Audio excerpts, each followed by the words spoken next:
భాగవత మహాపురాణంలోని చతుర్థ స్కంధంలో మనం 25వ అధ్యాయంలోకి వచ్చాం. వైకుంఠ ఏకాదశి రోజున మనం 24వ అధ్యాయం పూర్తి చేసుకున్నాం. ఇందులో ప్రధానంగా యోగాదేశ స్తోత్రం అన్నది చూసాం. మహేశ్వరుడు ఉపదేశించిన ఒక గొప్ప స్తోత్రం. చాలామంది ఒక సందేహం కలుగుతూ ఉంటుంది, ప్రవృత్తి మార్గమా, నివృత్తి మార్గమా, పితృయానమా, దేవయానమా? ఒక డాష్ బోర్డ్ మీదకి వచ్చి దానిని గట్టిగా ఒక తన్ను తన్ని పైకి ఎగిరి ఒక పల్టీ కొట్టి స్విమ్మింగ్ పూల్లోకి వెళ్ళిపోవడం ఒలింపిక్ గేమ్స్లో మీరు చూసుంటారు. అయితే ఈ డాష్ బోర్డుని తంతే కానీ పైకి ఎగరలేమా? దేన్ని మీరు విసర్జించాలి, దేన్ని వాడుకోవాలి, వాడుకుని విసర్జించడం కరెక్టా? జ్ఞానయోగం, సన్యాసయోగం లేకుండా మోక్షం లేదా? సన్యాసి శాస్త్రము స్వీకరించాల్సిందే కదా. దేవయానం పద్ధతిలో నివృత్తి మార్గంలో వెళ్ళిపోవాలి అంటే యోగ సాధన ద్వారా అది తప్పదా, అనివార్యమా? అదొక ప్రశ్న. దీని మీద చాలా చర్చలు జరుగుతూ ఉంటాయి. చాలా ఆసక్తికరమైన విషయం. There is a very thin line of difference between unless you use it you lose it. Using అనేది లేకుండా లూజింగ్ చేయొచ్చా? యూజింగ్ అయిన తర్వాత అదే దాన్ని పోగొట్టుకోవడం కరెక్టా? మనం అది చేస్తున్నది సరైన పనా? ఈ శరీరం అన్నది దీనికి ప్రాణశక్తిని ప్రసాదించిన ఈ సూర్య కాంతిని, ఆ తేజస్సును, ఈ శరీరాన్ని పెంచి పోషించిన ఈ భూమిలోని ధాతువులను, భగవంతుడే ఇచ్చిన అన్నాన్ని, అన్నింటినీ త్యజించి నేనేదో మహానుభావుడనేసుకుని ఇంతకాలం నేను వాటికి ఏదో ఒకటి నేను ఇస్తూనే ఉన్నాను, థ్యాంక్స్ గివింగ్ లాగా అనుకుంటూ ఇప్పుడు విసర్జిస్తున్నాను అనేయడం భావ్యమా? ఈ ప్రశ్న కూడా కలుగుతుంది.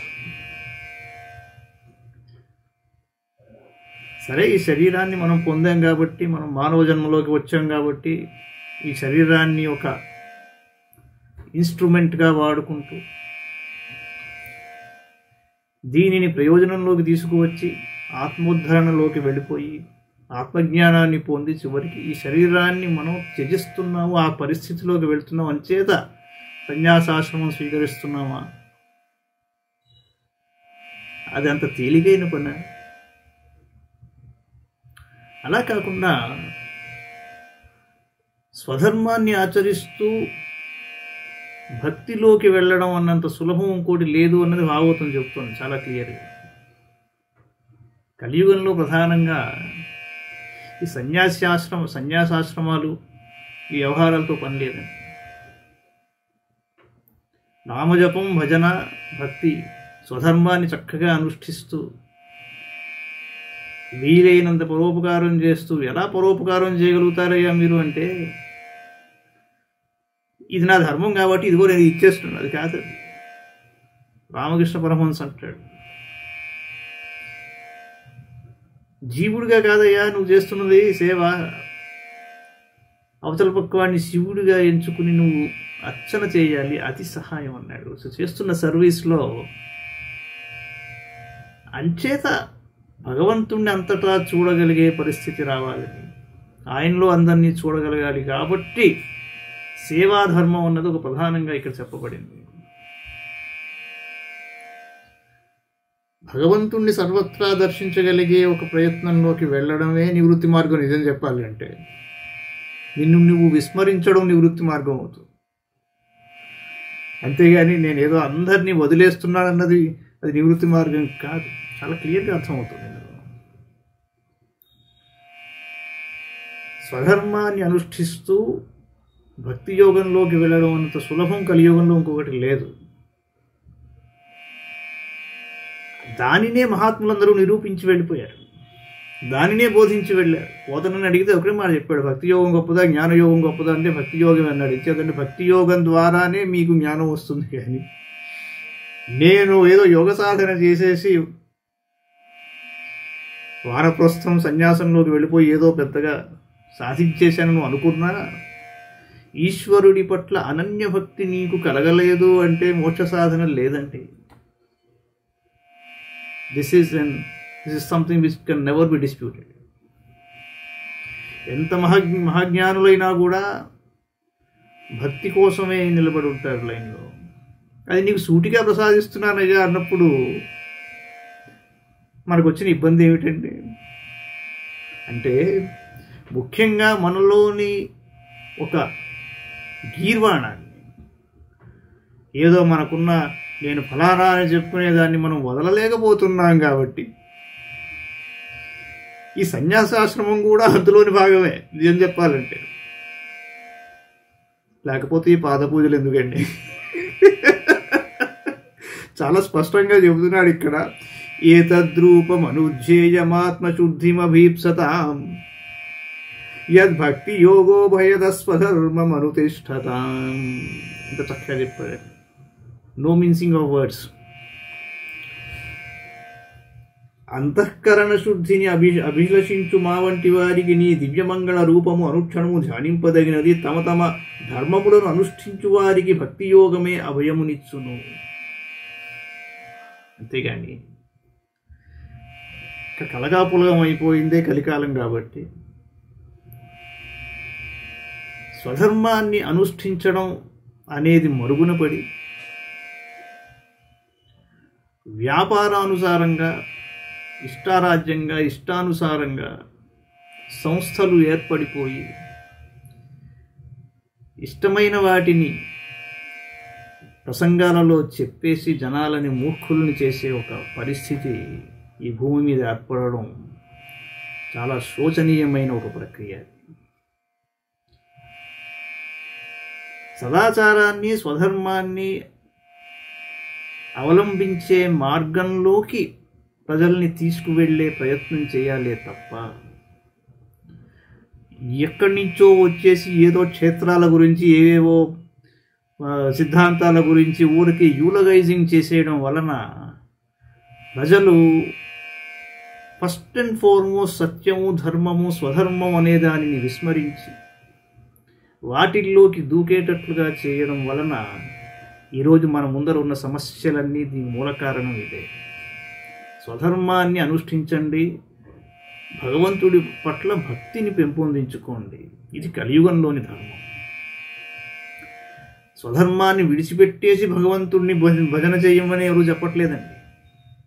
అసలు భగవంతుడి గురించి ఆలోచన రాగానే ఫస్ట్ అండ్ ఫార్మోస్ట్ మీకు గుర్తుకు రావాల్సింది మీ స్వధర్మం. అది రావట్లేదు అంటే భగవంతుడు మీ జోలికి ఏమి రాడండి, అది నిశ్చయం. వ్యాసం వ్యాసకరం వందే మునిం నారాయణం స్వయం యతః ప్రాప్త కృపా లోకా లోకా ముక్తా కలేర్గ్రహాత్ యస్య తుండాచ్యుతశ్చ్యుతో రాజతేయం రసాత్మకః తమచ్యుత కథా కుంజే సుకూజంతం శుకం భజే. శ్రీధరం శ్రీధరం వందే శ్రీధరైకపరాయణం శ్రీధరం శ్రీధరం వందే శ్రీధరైకపరాయణం యస్యైవ శ్రీప్రసాదేన శ్రీధరేయం కృతిః కృతా. రాధా భక్తిర్హరిర్జ్ఞానం తాభ్యాం యా చ సమన్వితా తాం శ్రీ భాగవతీం గాథాం తాం శ్రీ భాగవతీం గాథాం వందే యుగళరూపిణీ. నీ పద్యావళులాలకించు చెవులు నిన్నాడు వాక్యంబులున్ నీ పద్యావళులాలకించు చెవులు నిన్నాడు వాక్యంబులున్ నీ పేరంబనిసేయు హస్తయుగముల్ నీ మూర్తిపై జూపులు నీ పాదంబుల పొంత మ్రొక్కు శిరముల్ నీ సేవపై జిత్తముల్ నీపై బుద్ధులు మాకు నిమ్ముగరుణను నీపై బుద్ధులు మాకు నిమ్ముగరుణను నీరేజ పత్రేక్షణ నీరేజ పత్రేక్షణ.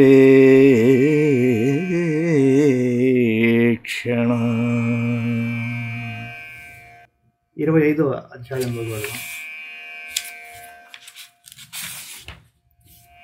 పురంజనోపాఖ్యానం. ఇది కూడా చాలా చక్కగా వివరిస్తుంది నీ మార్గం ఎలా ఉండాలి అన్నది. మైత్రేయ ఉవాచ ఇది సందిశ్య భగవాన్ బాధిషదైరభిపూజిత పశ్యతాం రాజపుత్రాణాం తత్రైవాంతర్దధే హరః రుద్రగీతం భగవతస్తోత్రం సర్వే ప్రచేతసః జపంతస్తే తపస్తే పూర్వర్షాణామయుతం జలే ప్రాచీనబర్హిషం ఛత్తః కర్మస్వాసక్తమానసం నారదోధ్యాత్మతత్వజ్ఞః కృపాలు ప్రత్యబోధయతు శ్రేయస్వం కథమద్రాజన్ కర్మణాత్మనైహసే దుఃఖహాని సుఖావాప్తి శ్రేయస్తన్నేహ చేష్యతు. మైత్రేయుడు అన్నాడు, విదురా, శంకర భగవానుడు ప్రచేతసులకు ఇలా ఉపదేశించాడయ్యా. వారు భక్తి తత్పరులై ఆ పరమశివుని పూజించారు. అనంతరం వారు చూస్తుండగానే ఆ స్వామి అంతర్హితుడయ్యాడు. ప్రచేతసులు అందరూ శంకరుడు ఉపదేశించిన శ్రీహరి స్తోత్రాన్ని జపిస్తూ జలంలో యందే నిలిచి 10,000 సంవత్సరాలు తీవ్రంగా తపస్సునర్చారు. అదే సమయమున ప్రాచీన బహిచిత్తము కర్మకాండ యందే ఆసక్తమై ఉన్నను. ఆధ్యాత్మిక తత్వవేత్త అయిన నారద మహర్షి అప్పుడు అచ్చటికి ఏతెంచి దయతో ఇలా ఉపదేశించాడు, మహారాజా, ఈ కర్మకాండ వలన నీవు ఎట్టి శ్రేయస్సును కోరుకొనుచున్నావు. దుఃఖముడు సంపూర్ణముగా నశించిపోయి పరమానందము లభించుటను శ్రేయస్సు అంటారు. అట్టి శ్రేయస్సు ఇటువంటి కర్మల వలన లభింపదు అన్నారు.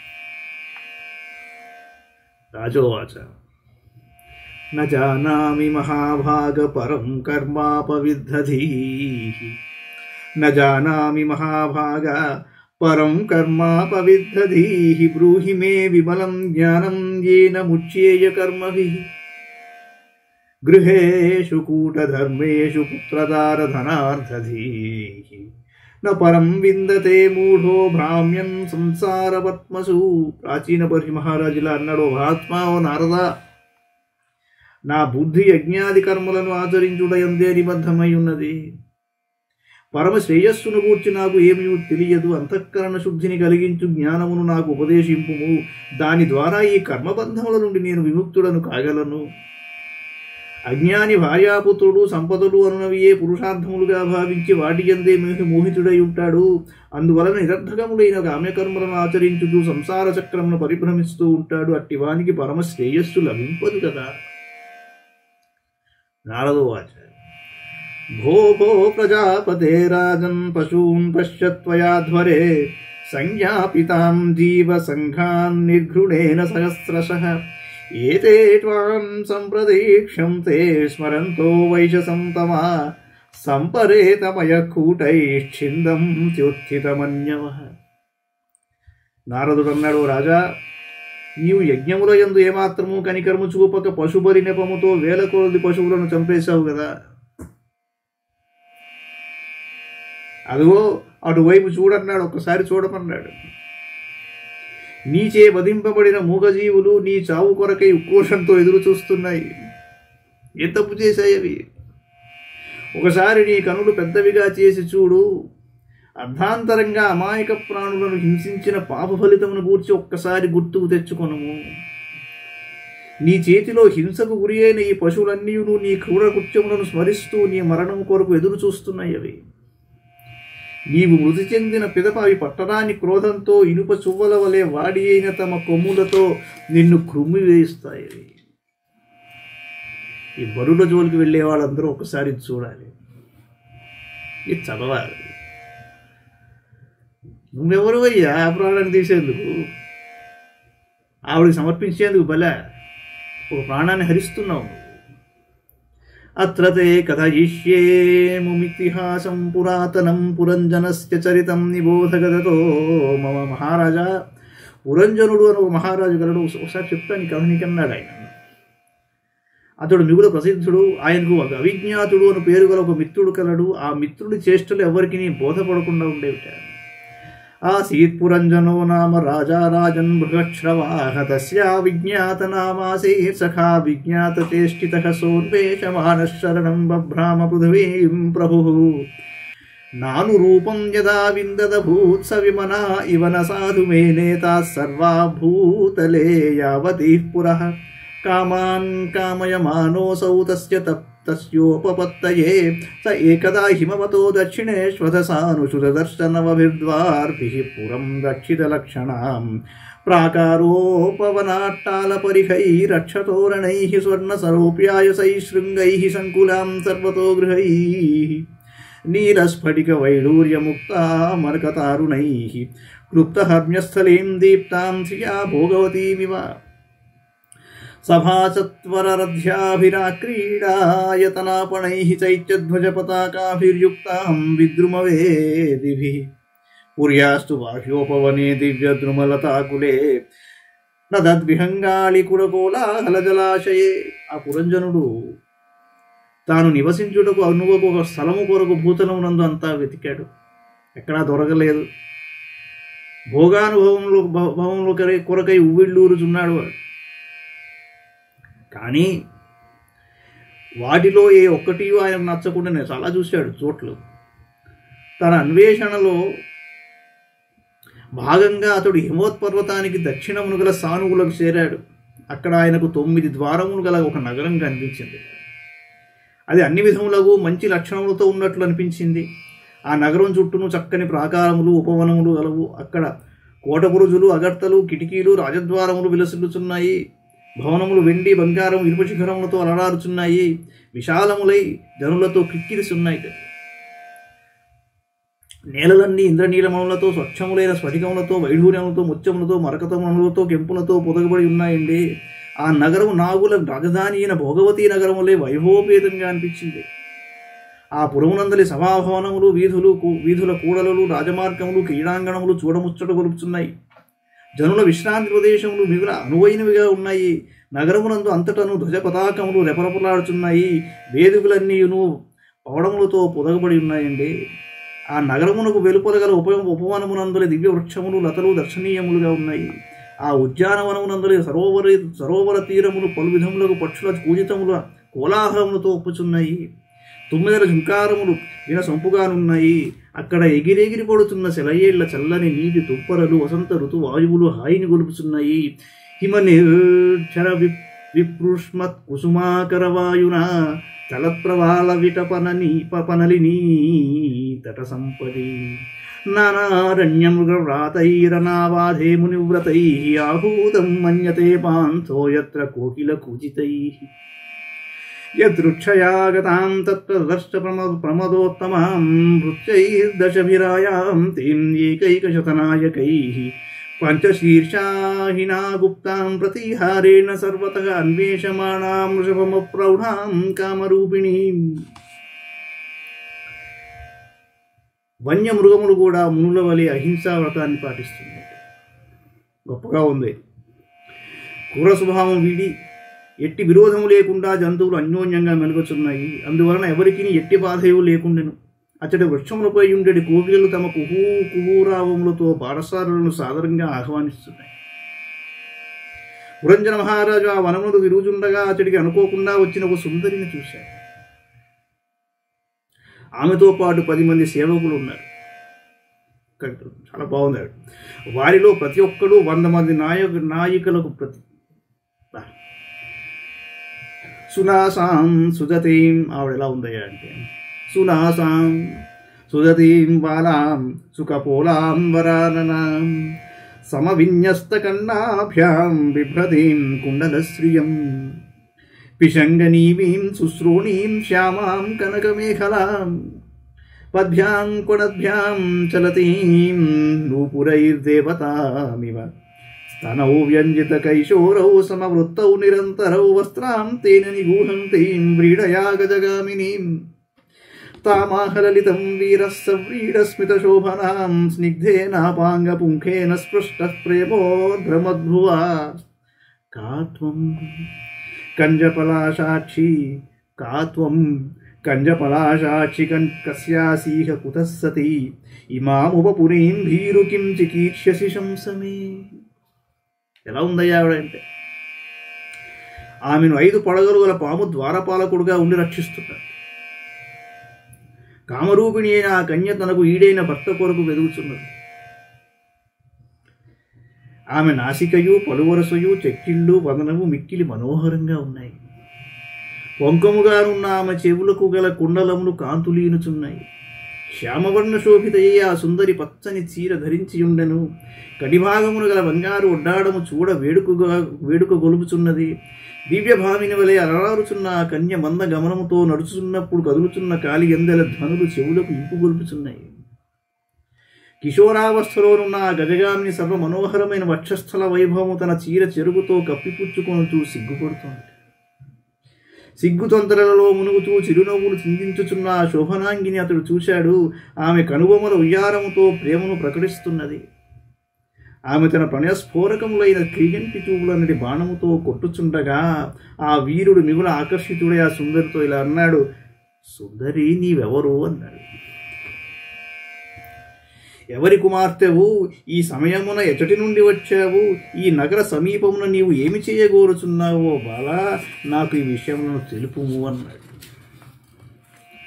కయేతే నుపథాయేతే ఏకాదశ మహాభటాః ఏతావాలలనా శుభ్రుకోయం తేహి పురస్సరః త్వం హ్రీ భవాన్యస్యథవాగ్రమాపతిం విజిన్వతి కిం మునిభద్రహోవనే త్వదంఘ్రికామాప్త సమస్తకామం క్వ పద్మకోశపతితః కరాగ్రాత్ నాసాం వరోర్వన్యతమా భువి స్పృక్పురీమిమాం వీరవరేణ సాకం అర్గస్యలంకర్తుమదభ్రకర్మణా లోకం పరం శ్రీరివ యజ్ఞపుంసా యదేశమాపాంగ విఖండితేంద్రియం సవ్రీడభావస్మిత విభ్రమధ్రువా త్వయోపసృష్టో భగవాన్ మనోభవ ప్రబాధతే ధానుగ్రహాణ శోభనే త్వదారణం శుభ్రుసుతారలోచనం జాలంబి నీలాలక బృంద సంవృతం ఉన్నీయ మే దర్శయ వల్గువాచకం యద్వ్రీడయాన్నాభిముఖం శుచిస్మితే.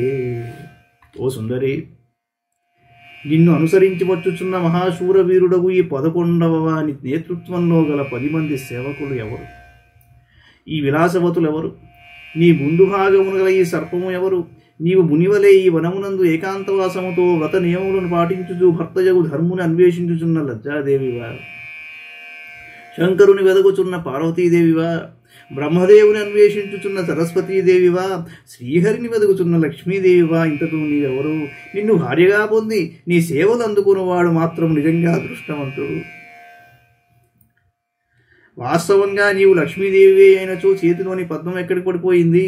ఓ రమణి, నీవు వీరిలో ఎవతవు నువ్వు కావు. నీ పాదములు భూమిని తాకుచున్నాయిగా, కాబట్టి నీవు మానవకాంతవు కాబోలు. నేను ఒక మహావీరుడను, గొప్ప పరాక్రమశాలిని అన్నాడు. లక్ష్మీదేవి యజ్ఞపురుషుడకు శ్రీ మహావిష్ణువుతో కూడి వైకుంఠమును వలె నీవు నాతో కూడి ఈ మహానగర శోభను వినుమడింపజేయుము శుభాంగి. విలాసవంతములైన నీ ఓరచూపులు నా మనస్సును దోచివేసినవి. ప్రణయస్ఫోరకములైన నీ సిగ్గులను, మనోహరములైన నీ చిరునవ్వులను, శృంగారములను ఒలకించు నీ హొయలును, మిగుల ఆకర్షణీయములైన నీ కనుబొమల వైభవములను ఆయుధములుగా చేసుకుని సమర్థుడైన మన్మధుడు నన్ను ఎంతో బాధిస్తున్నాడన్న. ఇంక ఏమాత్రము జాగు చేయక నీవు నన్ను అనుగ్రహింపుము తరుణి. నీ వదనము చక్కని వన్య చిన్నెలు గల కనుబొములకు ఆలవాలము, అందమైన కనీనికలతో ఒప్పుచున్న నేత్రములకు నెలవు, వేలాడుచున్న నీల కుంతలములచే ఆవృతము, మధువచనములకు ఆటపట్టు, తీరైన దరహాసములకు ఆకరము. ఇక ఎంతమాత్రము సిగ్గుపడక మనోజ్ఞమైన నీ ముఖమును పైకెత్తి నాకు దర్శనం.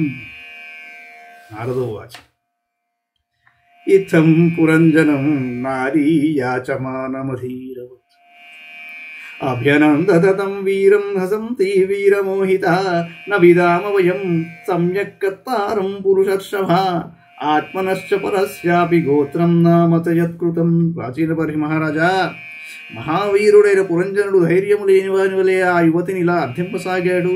అప్పుడు ఆ తరుణి ఆయన ఎడ మోహిత అయి నర్మగర్భితంగా దరహాసమోర్చుచు ఆయనను అభినందిస్తూ ఇలా అన్నదో, మహాపురుష, మాకు జన్మను ఇచ్చిన వారు ఎవరో మేము బాగుగా ఎరుగము.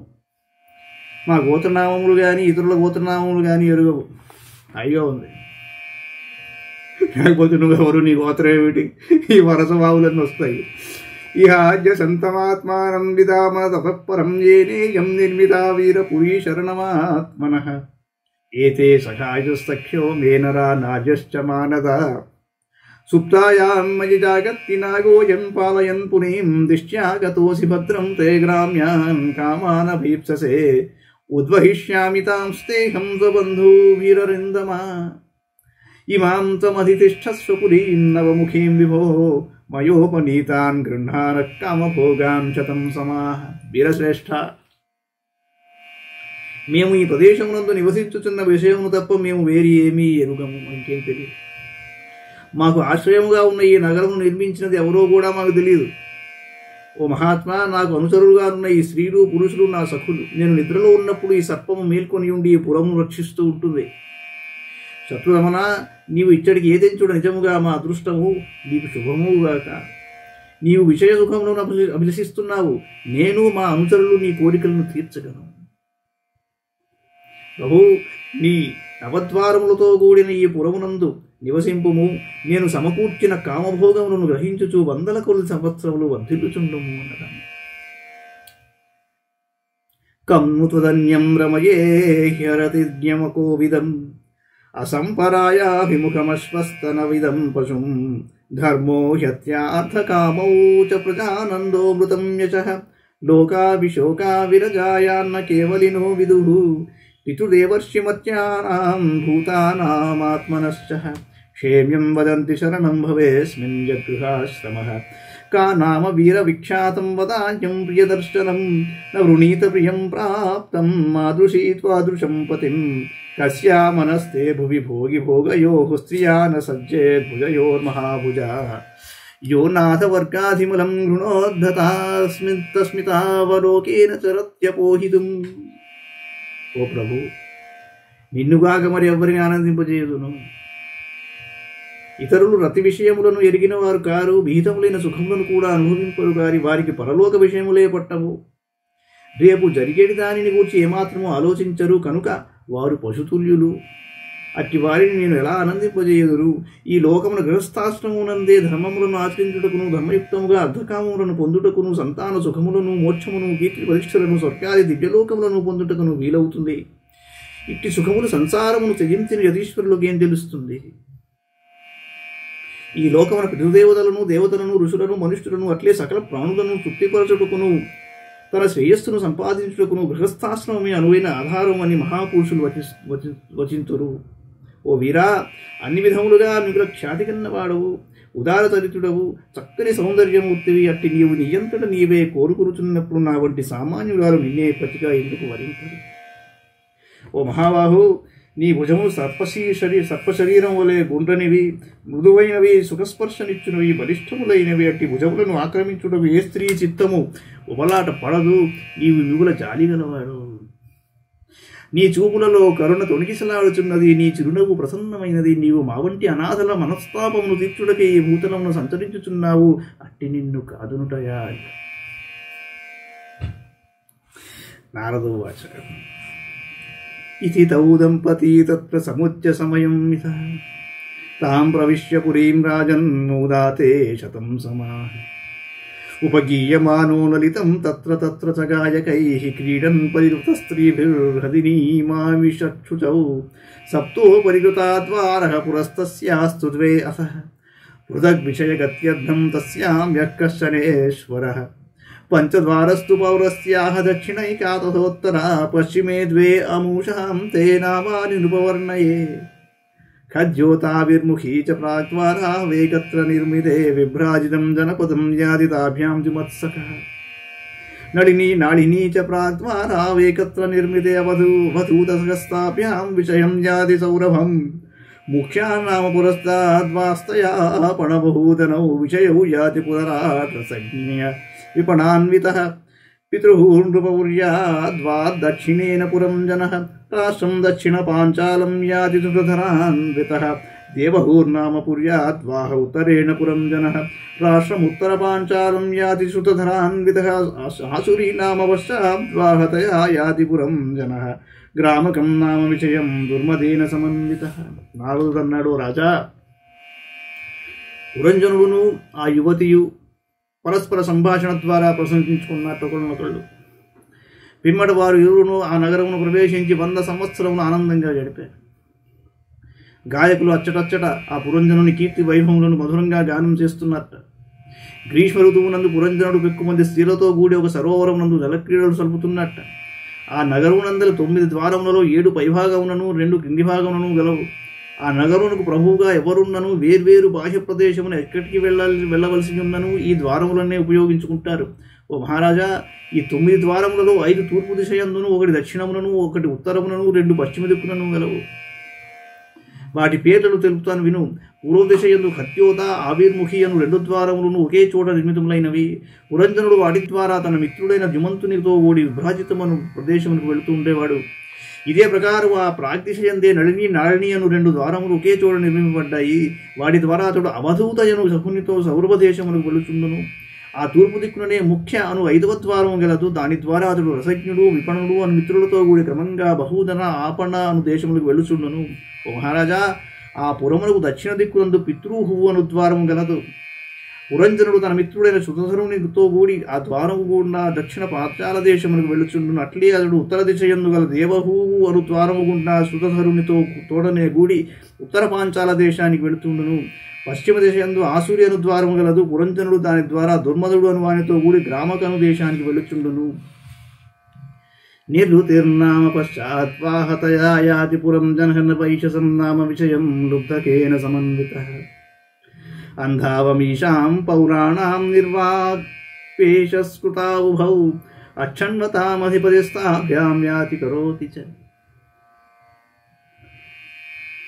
సజర్హం తః పురగతో విశూచీన సమన్వితః మోహం ప్రసాదం హర్షం వా యాతి జాయాత్మజోద్భవం ఏవం కర్మసు సంసక్తః కామాత్మా వంచితో బుధమహిషీ యద్యదీహేత తత్తదేవాన్ ప్రవర్తత క్వచిత్ పిబంత్యాం పిబతి మదిరాం మదవిఫలః అశ్నంత్యాం క్వచిదశ్నాతి దక్షత్యాం సగదక్షతి క్వచిత్ గాయతి గాయంత్యాం రుదత్యాం రుదతి క్వచిద్ధసంత్యాం హసతి జల్పంత్యామనుజల్పతి క్వచిద్ధావతి ధావంత్యాం తిష్టంత్యామనుతిష్టతి అనుషేతే శయానాయామన్వాస్తే క్వచిదాసతి క్వచిత్ శృణోతి శృణ్వంత్యాం పశ్యంత్యామనుపశ్యతి క్వచిజ్జిఘ్రతి జిఘ్రంత్యాం స్పృశంత్యాం స్పృశతి క్వచిచ్చ శోచతిం జాయామనుశోచతి దీనవత్ అనుహృష్యతి హృష్యంత్యాం ముదితామనుమోదతే విప్రలబ్ధో మహిష్యైవం సర్వప్రకృతివంచితః